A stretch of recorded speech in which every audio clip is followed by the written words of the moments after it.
from my first mentor, John, is that success doesn't have to, it can happen quite quickly, right? It doesn't have to be this long road that actually, if you tap into a trend, you can push the door and it can fling right open. So a lot of the message that entrepreneurs get is that, oh, you've got to really grind it out and you've got to crawl across glass and, and then you can make $1 and then you can make $10. And, we did a couple of million in the first year with John, and then we were doing 6 million in year 2. So it was in my head that it can happen quite quickly. Okay. Yeah. That's interesting. Yeah, because that very much is the prevailing entrepreneur narrative. And that's certainly the narrative I peddle when it comes to creators and like YouTubers and stuff, where compounding. Yeah, compounding and long-term growth. And if you expect revenue within 6 months as a YouTuber, it's like, you might be kind of aiming for the wrong sorts of things.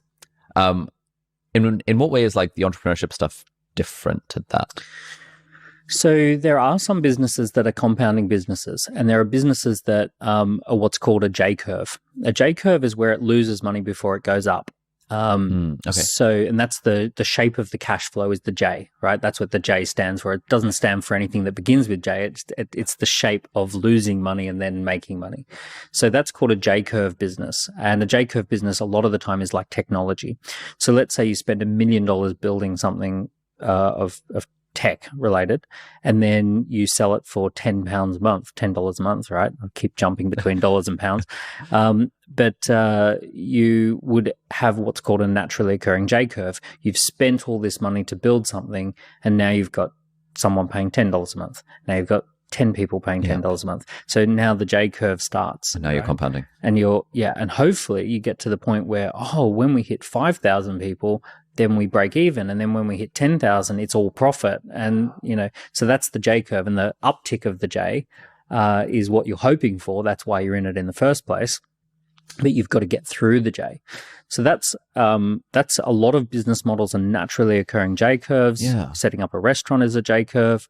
Like large expense to set it up, and then you need to hit a certain threshold of customers to break even. Yeah, you've got to hit volumes, right? So a restaurant, the average spend might be $30 per person. So you've got to have a lot of people coming.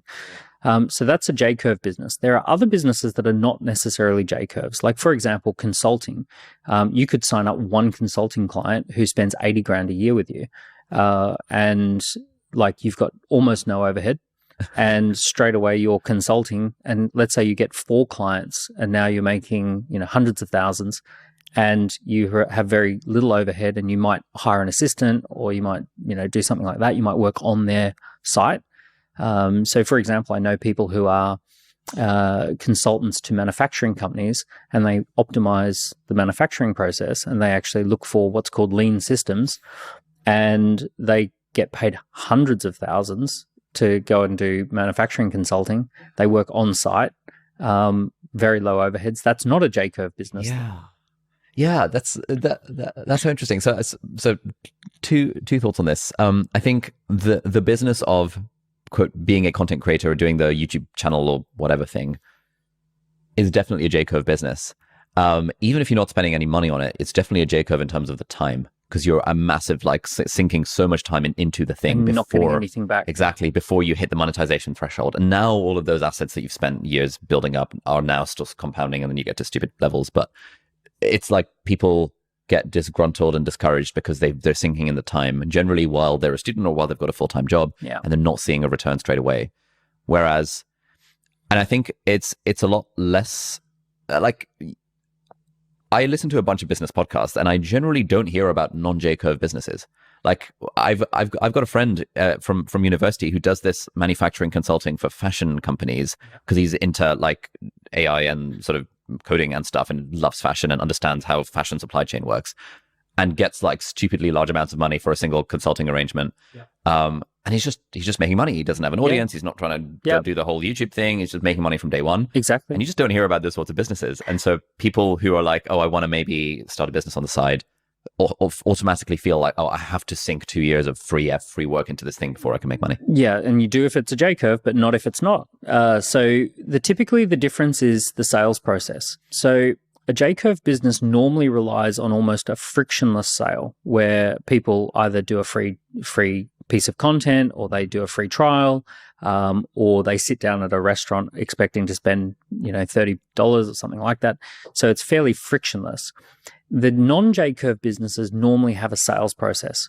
So you're sitting down with a potential client and you're actually convincing them to part with a sizable chunk of cash. And normally it would be thousands to tens of thousands per sale. And you need to generate leads, and then you need to make the sale. So you have to, sit down with that fashion business and say, look, here's how your current system works. Here's some of the best practices that you're leaving off of the table. And you might sell an initial scope of work that is like fact find or something like that. And then you present that and you come back, and now you're presenting a piece of work. That can also turn into a boutique. So you could have 3 to 12 people working together doing supply chain consulting together. And all of that, everyone can be making great money, in those types of businesses. So anything that involves a sales process is normally a non-J-curve business. Interesting. Where does a freelancer fit into this? Yeah, so freelancer is self-employed, and it's not a model that I think is a great model. So you're essentially chief cook and bottle washer. You're doing strategy and implementation and finance and scheduling and all of that sort of stuff. And essentially what you're doing is you're charging a premium because people don't have to commit to a long package. So what tends to work entrepreneurially is to not get caught up as a freelancer selling your own labor. All right, let's just zoom out a little bit. The school system teaches us to be component labor. So when we go to school, right, the whole thing is about, everything is based off the Industrial Revolution model, and most people end up as a component in a larger system. So we get taught how to become a piece of component labor.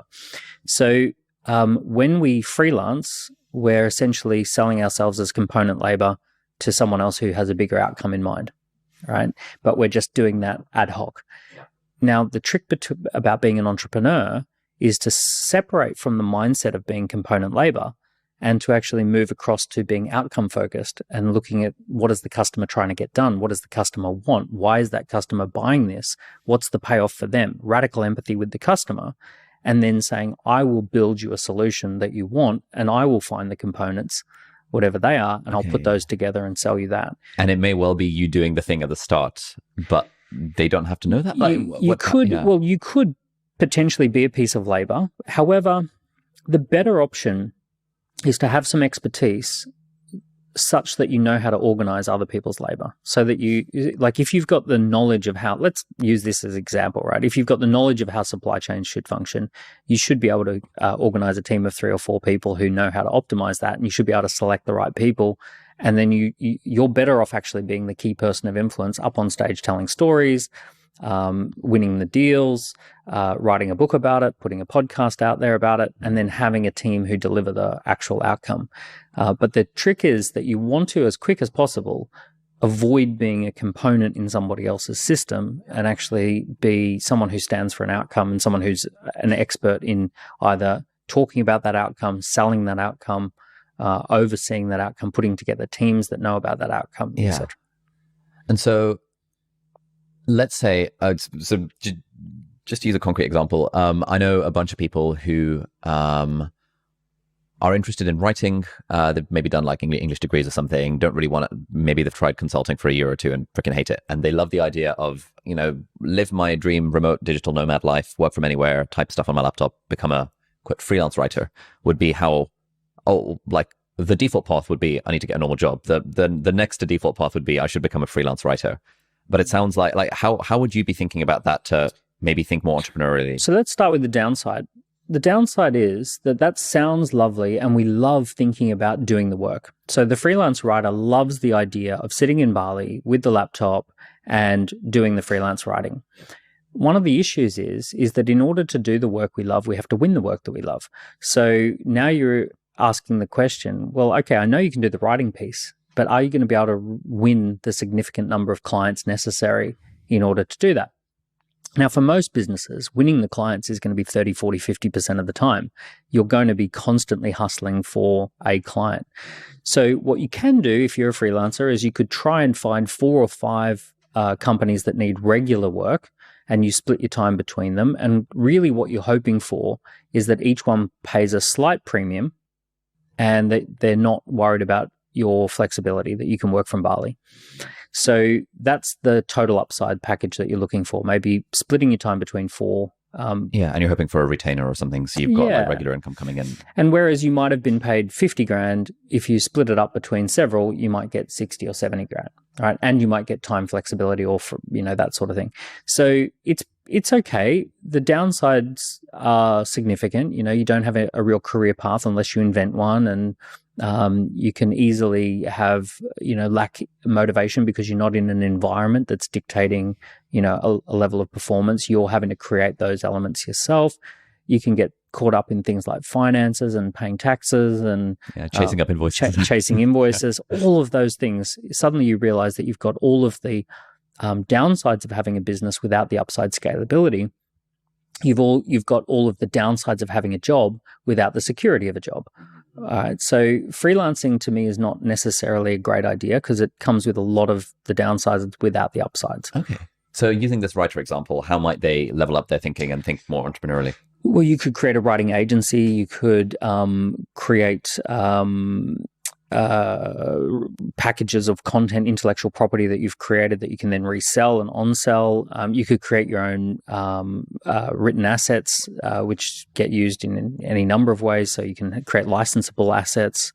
So there is stuff like that. The difference is, though, you have to stop thinking like a technician. A technician is someone who's going to component labor. They're going to, do a job for money. You've got to start thinking about an entrepreneur, which is what problem am I trying to solve in the world? So it all starts. As an entrepreneur, you're kind of asking the question, what is the problem I'm trying to solve in the world? Like, there's a group of people out there, they've got an unmet need, they're frustrated, there's something that they're not happy about, and then I'm going to come along and solve that holistically for them. I'm going to come up with a full solution, full and remarkable solution for them, and that's going to solve that for them. And I'm going to organize labor, systems, IP, technology, all of that's going to be organized, and we're going to put that together. So so I'm not thinking I want to be a freelance writer. I'm thinking, what is the problem that I can solve? Well, the problem, the issue is, if you're a freelance writer thinking about, I'm a freelance writer and here's what I want to do, you're your own customer. You're thinking about your own needs and your own problems. And that's the opposite to where entrepreneurs need to think. Entrepreneurs need to park their own needs and their own problems in order to research what somebody else needs. So in your example of going to this franchise or expo, realizing that, hey, there's 300 people out there, you, instead of thinking, I want to be a lead gen person running events, you were thinking, what is the problem that these guys have? And how can I build a business to solve that problem? Yeah. So I was marrying up a set of skills that I had acquired and a business model that I knew with looking at these people really clearly frustrated that we've paid all this money to come to this show and we're just surrounded by competitors. Okay. And so what was your relationship to money like around that time, if you can remember? Sort of age 19, you stopped. Frees up negative emotions. So that was great. And then the big lesson I got from John was everything is downstream from lead generation. So you can't build a business if you can't generate leads. If you can have a big audience, but if they can't signal that they're interested in something, you can't build a business. You could have an amazing product that you've spent 10 years developing. If you can't get people to signal their interest in that, you've got no business. So his thing was everything is downstream from lead generation. Almost everything I learned over those 2 years was just lead generation. It was all about how do you generate warm leads. And there was dozens of different ways that we would go with, and we'd constantly, the whole business was this idea of lead generation. And what was interesting about it is that when we would blow up a client's business, it was just we turned the lead generation tap on. Nothing else changed. You could have a financial planning business where they've been in business for 15 years and they're struggling month to month and they're really good at what they do, but their business isn't growing rapidly. You blow up the leads. You put on 40 events, introduction to the markets, introduction to investing, and then that business just goes boom, and it blows up in no time. So everything's downstream from lead generation. I literally watched our clients' lives completely change because we turned on the lead generation tab. Yeah, this is sparking so many thoughts in my mind around our own business and like how Like the first time we kind of really sold something, this was before I read Oversubscribed. It was our kind of high ticket course, and we just sort of launched it expecting like, I don't know, 12 people to sign up for like a beta testing cohort, and like 354 people signed up. They're just like, bloody hell. Yeah. But I think that's because we had 4 years worth of like almost pent up demand for this thing. But then every time we've run it since, it's felt like harder and harder. It's felt like we've exhausted some of the warm audience more and more. And now it feels like we're having to do more to generate those leads. But I guess like in my mind, I'm not even thinking of it as lead generation. Yeah. Ali, imagine this. You've got 3.5 million subscribers. Most people don't have 3,000 people on a database. So whatever you're feeling and experiencing, most small businesses are completely crushed by this problem. This lead generation problem is a crushing problem that impacts every area of their life, prevents them from taking holidays, prevents them from ever switching off on the weekend. So if you take most of those 5 billion businesses out there in the UK, the lead generation problem is the big problem. Like they have no ability to generate leads. Just a quick note from one of our sponsors, and we'll get right back to the episode. And this episode is very kindly brought to you by Skillshare. If you haven't heard by now, Skillshare is probably the single best place in the world to learn anything online. And the best thing about Skillshare sponsoring this podcast is it's very exciting because I have actually been a teacher on Skillshare since 2019, and I actually have 13 classes on Skillshare. Yes, 13. Most of the online courses I've ever made are on Skillshare, where you can access them completely for free by going to skillshare.com/deep dive, and you'll get a 1-month free trial. Anyway, on Skillshare, there are thousands of classes on all sorts of topics, from entrepreneurship and business to lifestyle design to interior design to cooking to graphic design to video editing, loads of stuff. But in particular, you might like to check out my own classes on productivity. I have 3 classes on Skillshare, all about productivity. We have the productivity fundamentals, we have productivity creators, and we have productivity strategies. And so if you want to do more things with your time, if you want to do more of the things that matter to you in a way that's fun and sustainable, you might like to check out those classes, which again, you can check out completely for free by just going to skillshare.com/deep dive. And then once your trial is over, you can choose to carry on with the subscription. I pay for Skillshare. I think it's great. They've got loads of classes. And so it becomes one of my first places to go to if I want to teach myself anything at all. So check out my classes on Skillshare. And thank you so much, Skillshare, for sponsoring this episode. Your recent book, Scorecard Marketing, kind of talks about that very tactically. Anything else you'd recommend for like helping someone learn the skill? So all of these skills relate to a broader set of skills, which is entrepreneurship. And some of the skills is understanding why people buy. So, for example, all people buy things to relieve a psychological tension between what they have and what they want. So that is the underlying reason why anyone buys anything. There is some form of a psychological tension. Something's not right in the world. It should be this way, but it's currently this way, and I want to close that gap. So that's the buying process. Now, sometimes people don't have much psychological tension around something, but it could be widened. Some people have a dormant psychological tension, which they're not consciously aware of, or they're not solution seeking. They're just holding on to the problem and holding on to the frustration, but they're not in the process, and you can spark a decision-making process. So the more you understand why people buy and what's going on under the surface, and the fact that there are people actively looking for things, and then there are people who are passively dealing with a frustration or problem but not actively searching. So getting a working understanding of these things is really powerful. The other thing that triggers every single sale is a combination of emotion, logic, and urgency. So I've found that all businesses are only really naturally good at one. So some businesses naturally are good at generating emotion in their customers, but not logic or urgency. Some businesses are really good with the logical side of why you should buy, but they're not very good at the emotion or the urgency. And some businesses are the hard sales business. They turn the screws, and they're all about urgency, but they're not very good at logic or emotion. And great businesses, they understand how to do logic, emotion, and urgency in the right doses, and they get the minimum effective dose across nicely. And people go, oh, I'm excited to buy. I love buying from this company. Like an Apple would be a great example. They give you logic, emotion, urgency.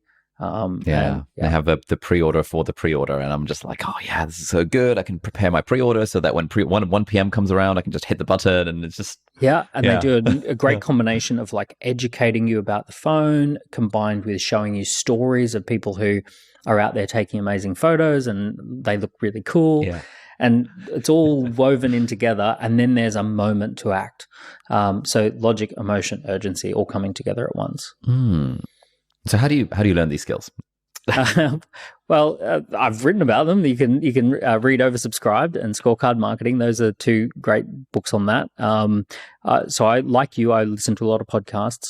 But there's some other things you can do. You can survey your customers, right? So you want to be able to ask lots of questions about why people are buying from you or not buying from you.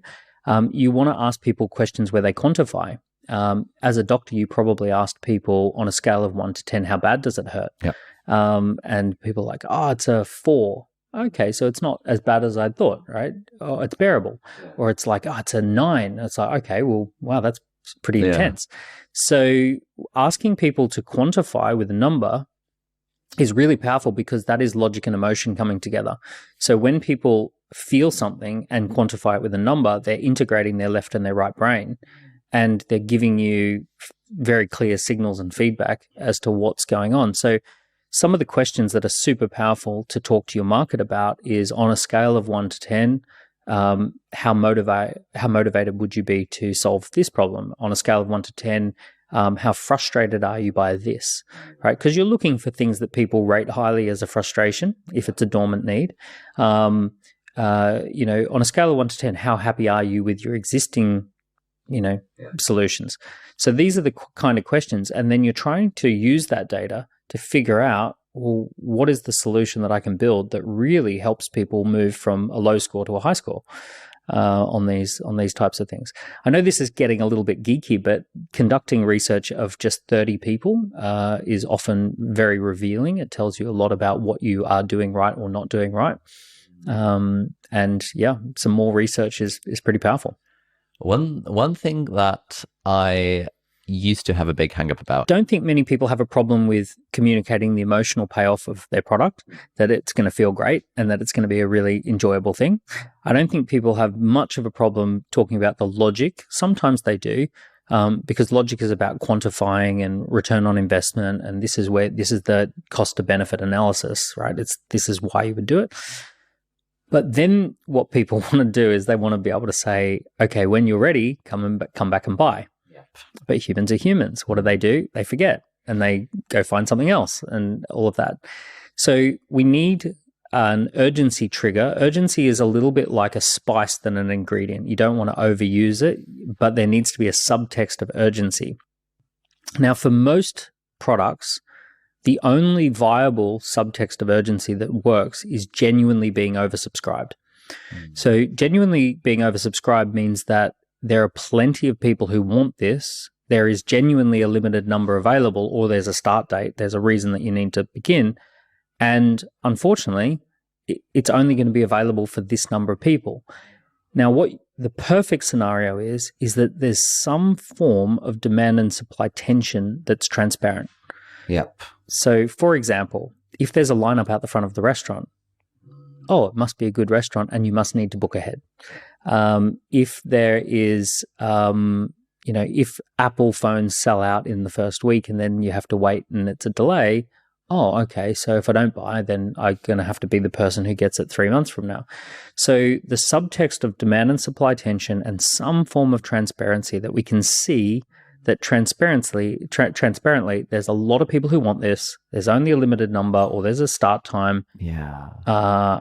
Okay, I better do this. Yeah. Yeah, with my first business, when I was 19 and selling courses to help people get into med school, we did, and I'm not sure how ethical this was, but we would artificially sell out or like deliberately book smaller venues for places that we knew like wouldn't have that much demand. And so when we sold 7 seats, it's like sold out. And no one has to know it was only sold out of 7, but they just sold out and some CSS stuff to make it look red and like, and that seemed to just work. Well, yeah. Here's the frustrating thing about humans. The frustrating thing is that taking no action is actually quite safe, and most people kind of have a subconscious belief that if I don't take action, then nothing really bad can go wrong. But if I do take action, then something might go wrong. So it's unfortunate, but there's no successful businesses that are long-term successful that don't do something around creating an urgency queue for buying, right? And if they don't do logic, emotion, and urgency, they're normally not profitable. So you get a lot of businesses that they turn over money, but they're not very profitable. Airlines, for example. So can you imagine if there was such thing as a profit god who handed out profit fairly, and they looked at every business model and they said, only the business models that are really hard to operate and really important to society, those will get the profit. And anyone who's just superfluous, you don't get any profit. So you look at the airline industry and you say, you've got to have 100% safety, hugely capital intensive, customer service expectations are through the roof. Logistics, you've got to leave on time, finish on land on time. If you're a minute late, we're going to start charging you a fee, a penalty. And you think, wow, what an incredibly complex business model. I bet the profit gods would give them 50% profit margins. It's like, no, it's like 5 to 10% profit margins. It's nothing. Why? Simply because there's freely available. There's always seats available. You can buy a ticket when you want. If you miss this one, there'll be another one going in an hour, right? So all of that's built into it. Let's have a look at the opposite. The opposite is Rolex. Yeah. Right? So Rolex is a business that has barely innovated its product in many years. A Rolex today looks much the same as a Rolex 50 years ago. It's made from the same materials. It's made pretty much in the same way, in the same place. So there's hardly any innovation. They're terrible at customer service. The product itself can be easily copied. A copy can cost 1/10 to 1/20th of an actual real article. But here's the difference. Rolex has a waiting list of 18 months to get a genuine Rolex. And when they call you, they say, we've got your watch available, but we can only hold it for you for 3 days. If not, you'll miss out on it and you'll go back on the waiting list for 18 months. Now, Rolex is massively profitable, something like 70% margins. So, this is the difference between being oversubscribed, logic, emotion, urgency. Actually, and I will say this, Rolex has logic, emotion, and urgency. The emotion is status and achievement and significance and marking a significant occasion. The logic is that they hold their value. They're incredibly good hedge against inflation. There are people who buy Rolexes and keep them in a drawer purely as a store of wealth. And the urgency is that there's an 18-month waiting list. So when you bring it all together, explosive. Nice. Okay, so the mentor. And it's like, whoa, but how's that happening? Well, they're playing a different game. And there's this digital age, there's this entrepreneur revolution. So the book outlines the times that we're in, and then it says, okay, given that the world has changed and that there's a new set of rules, but most of us were raised in a schooling system that was built for industrial age. What are the new rules? How do we leverage the new rules? How do we start something that is in alignment with the new rules, right? And how do we then build a successful business and launch a successful business with a different mindset? Yeah, that's. I was just thinking that the industrial revolution-y type mindset, I think, is still very prevalent amongst probably like most people that I know. Like anyone who's not an entrepreneur or a creator. Yeah. Like half of my friends are medics, and so that's still a very much a. You have a job, you go to work. Like there's no innovation. It's there. A system that shouldn't change radically, right? Or it should change slowly. Yeah, exactly. Because you're dealing with people's health outcomes. So it's going to change really slowly. Yeah. And the school system is a really slow changing system as well. So ultimately, we have a health system and we have a school system that is very much entrenched in the industrial age. Yeah. And I think also that and so like often it's like when I was first doing the YouTube stuff, and even with my first business when I was at university, which was I was making like, I don't know, 40K a year, 50K a year or something, which was the equivalent of a doctor's salary when I was like in med school. My mind was just like blown as to how sort of like easy it was to make that money compared to toiling away on a ward for 60 hours a week. Yeah. And then when I actually started working and I was toiling away on a ward for 60 hours a week, and all of a sudden, like one 30-second YouTube integration where I just spoke to the camera about a freaking app was making the equivalent of 1 month's salary. It just completely changed my entire world. Totally. It's like you're on the tractor plowing the field in a day. Yeah. Or you're one of 100 people with a hand plow going, this is ridiculous. And it's this weird thing of like, well, why would I not do it? It's hard not to. Exactly. So there's some things that you'll notice in the industrial age. So for example, we teach kids that you should not be disruptive, right? The worst thing you can get on your report card is, Ali is a disruptive person in the classroom. The best thing they can possibly call you on the front cover of Inc. magazine is disruptive, right? So, there's a disconnect between these things. In school, putting together a team of smart kids who give you the answers is called cheating. Yeah. In life, that's called having an executive team that is a really high-functioning executive team. So for me personally, if I have a great CFO who does all my maths homework for me, that's smart. That's a good thing to have. But in school, that would be the worst thing to do. We're now this, and I mentioned it before, component labor is the name of the game in the schooling system. Your job is to become a useful component of labor to someone's big machine. And we're not taught anything about, sales, marketing, money management, coming up with ideas, ideation, minimum viable product testing, market surveys. Yeah. None of that stuff is in school. Yeah, I think the school thing as well also encourages the sort of perfectionistic attitude of I'm going to do the work and then I'm going to hand it in and I'm going to get a grade for the thing, and my self-worth is wedded to the grade. So like again, if I just think of the example of a bunch of my friends who did really, really well in school and they are doing well in their corporate jobs or something, to put out a single blog post or write a single thing on LinkedIn to them feels like, oh my God, it has to be perfect. Okay. And it's just this attitude of like, I can't put something out. Someone has to approve it. Yeah, someone has to approve it. Yeah. And even almost a kind of maybe an unhealthy obsession with qualifications. Yeah.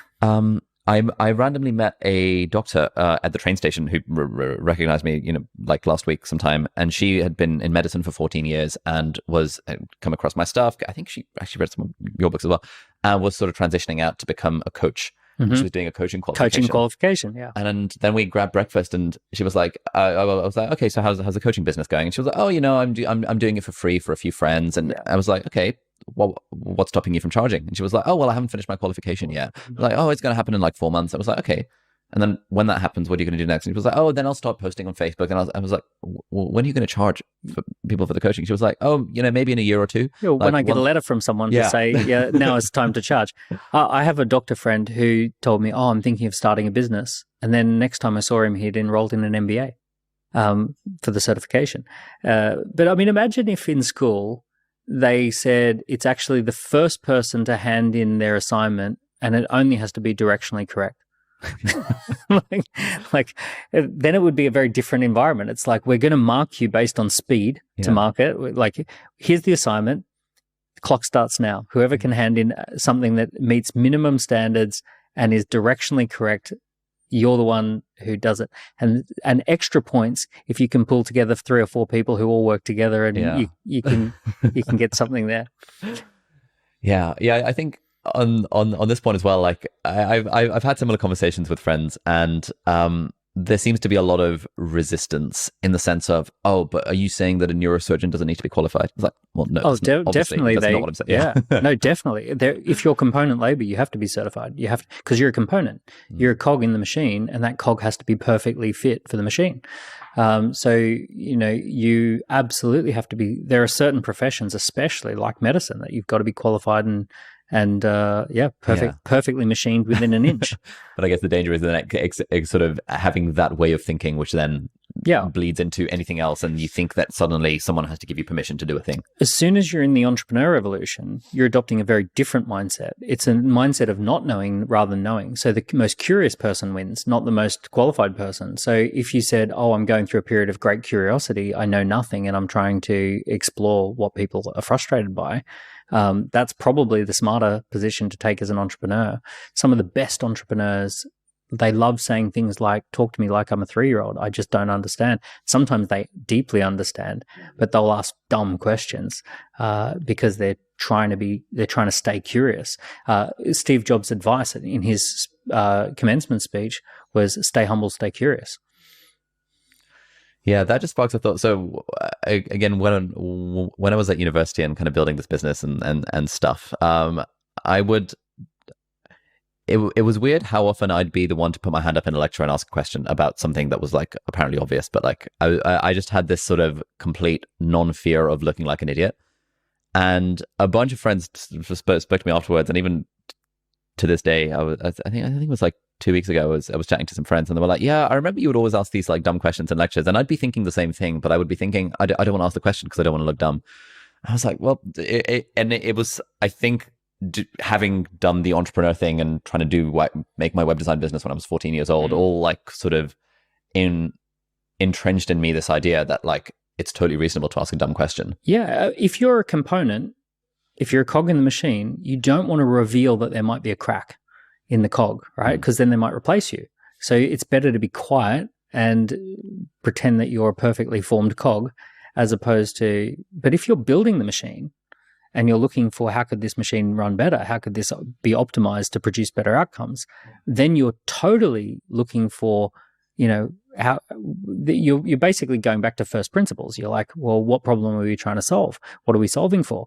How do we do that faster? What's the fastest point between point A and point B? Talk to me like I'm an idiot, right? So those sorts of things become very useful. And that's the big mindset shift. So in the book Entrepreneur Revolution, it's all about changing the mindset. It's about getting out of the traditional mindset. I talk about 3 mindsets: reptile, which is fight, flight, freeze, anger, aggression, upset, emotional response. There's autopilot, which is learn, repeat, repeat the past, put more inputs in, remember those inputs, then deliver the correct outputs. And then there's visionary, strategic thinking, inspiration, love, connection, empathy, curiosity, all of those sorts of things. So it's about being in that visionary mind more than the autopilot or the reptile. Nice. Okay, so let's say someone is listening to this or watching this and they've got a normal job. Let's say, I don't know, they work in consulting or something like that. And they're like, cool, I love the idea of being an entrepreneur. I joined my consulting job because, quote, it would teach skills that I could then use to start a startup someday. But they've ended up there for way too long because the promotion cycle or the bonus cycle is always, it's only 4 months away. What would be the sort of next steps that someone would take to kind of develop this mindset / become an entrepreneur? Well, you can develop the mindset by having a go at producing something of value. There's a few sets of steps that you want to go through. So one step is ideation. Ideation is coming up with at least 10 ideas and then figuring out which one would be the best, or which 2 or 3 ideas would be the best. So that's an actual process called ideation. And most people jump from first idea to action rather than coming up with 9 other ideas and saying, well, why did I choose that one? And when I worked with one of our guys who was a billionaire, I said, how do you create a $1 billion company? He's like, oh, it's easy. You come up with 10 ideas that could be $1 billion companies and then start narrowing it down. And then, so it's like, oh, okay. Fair enough. Yeah, so he said, well, it's either going to be a telecommunications company or it's going to be a tech company or it's going to be a bank or it's, so he's like, there's only a few things. He does narrow it down. Yeah, he's like, there's only a few things a $1 billion company could be. So you've got to then figure out which one would it be. Like, what would be your take on it? What would be your spin? So we went through and he was the first one to show me just this first step of ideation. So you want to go through ideation and come up with a bit of a criteria. As I said, by the way, joining an entrepreneurial team is better than trying to start one yourself. So I'm a big fan of, let's say, I'm jumping around here, I apologize. But let's say you are a consultant for a large company. Go be a consultant for a 10-person company. Go be a consultant for a 5-person boutique and do that for a year or 2. And you're going to be the special person because you came from a big name brand and now you're working in a boutique. They're going to treat you like a king, right? Or a queen. So it's going to be great. Okay. Just on that note, I'd love to get your take on this. One issue that lots of people have is, I am currently making X at my current company, big company, et cetera, I would be taking a pay cut to do this other thing that sounds cool.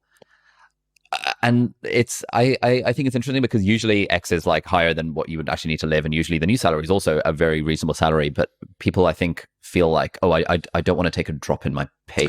Yeah, and I can understand that. Especially, look, you're in a unique position in the sense that you don't have kids. If once you've got kids, then as much as you might personally, like for me personally, right, I can personally happily live mattress on the floor. Ramen noodles, whatever, right? That wouldn't bother me at all. But now I have kids. Yeah. We have huge overheads, insane overheads every month, right? And I can't make decisions of like, oh yeah, we'll all just live on mattresses on the floor. I might find myself divorced or something like that. So the key thing, or it wouldn't be fair to take them into that decision. So the key thing is there are certain people who can't take a pay cut. You've got to figure it out. So you've got to figure out, okay, what is my after-tax earnings? And sometimes a pay cut is not as savage as you think about it. If it's after-tax, you also might be spending a lot of money on commuting, or you might be spending a lot of money on things to keep up that particular role, which may not come with a boutique role.